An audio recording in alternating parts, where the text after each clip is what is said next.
it's that time of the week again when we impart our words of wisdom on some of the more sensitive subjects that people are posing in this week's agony advice columns.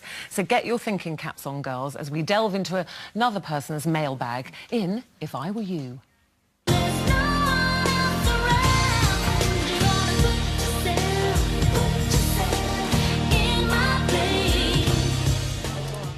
So, first up, writing to Tracy Cox in the News of the World, one man has been complaining about his blabbermouth wife. Now, he's upset that she tells all her friends about what they get up to in bed. He writes, "She is a gossip, and I've told her I'm upset, but she just laughed at me and told me all women do that." And that's from Tim Healy in Newcastle. No, if I talked about our sex life, we wouldn't say a bloomin' word, bless him. Is it good? What should he say? I mean, he doesn't like it. So he's saying he doesn't like her talking about his sex life. He said, "I don't like you discussing our sex life with your girlfriends. Please stop." And she laughed in his face, Denise. OK, Lisa, what do you think?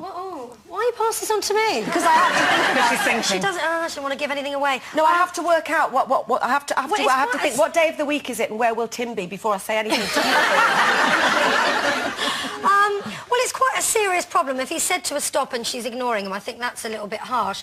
But I do have to agree that women do talk about it with other women, and I think it's a positive thing. I think he should be grateful. Do you?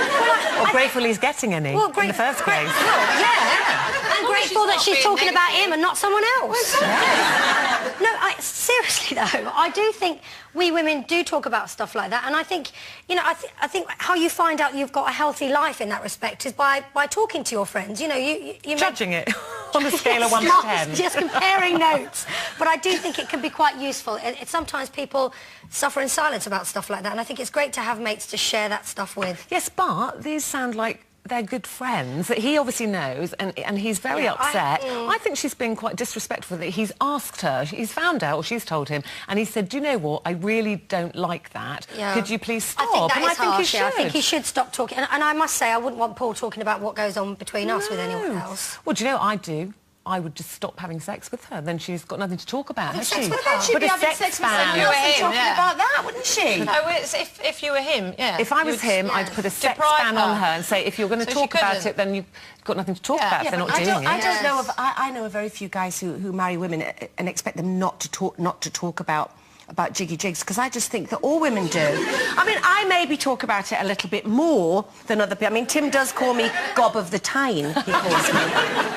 But he does, but the one thing he says to me, because obviously not just to friends, but to the nation, I share quite a lot as well. But he says, he does get a little bit peed off sometimes, and I do get told off with some things that I say, but he always says when he's talking about me to other people, he says, but the time I should worry is when she's not talking about me. I think that he should be quite happy that you know, that hopefully he's still getting quite a good press.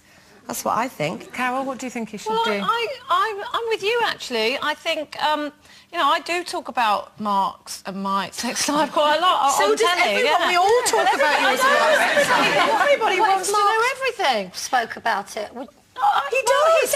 Does he? Yeah, he does. I know he does. What, in detail? They come here with stills on their camera to send to us all. I don't. No, I know he does. I know for a fact that he does talk. It doesn't bother me. It doesn't bother me in the slightest, and it doesn't bother him. But if it did, I would stop doing it. I would, if he said to me, "Look, I don't really like you talking about sex life," I would stop. Absolutely, I would stop. Yeah, because I think the fact he's asked her to stop and she's just said no. It's a bit disrespectful. I think she would have stopped of her own accord if she'd have said something. All her friends went, "Oh no, we don't do that." What's he got? I think it would have ended to hide? Maybe he should up his game a bit then. That's all I'm saying. And on that note, we'll move on to our next dilemma. Now, Dr. Miriam Stoppard's column in the Daily Mirror features a letter from a 20-year-old woman who thinks that her dad might be cheating on her mum. She's noticed he now has a second mobile phone, and she found a rather suspicious text on it from someone who said they couldn't wait to see him again. There were lots of kisses on there. So she wants to know if she should ask her dad what's going on. Is he maybe having an affair? Oh. Very difficult one, this. So what would you do? That must be like your whole foundation's kind of rocky.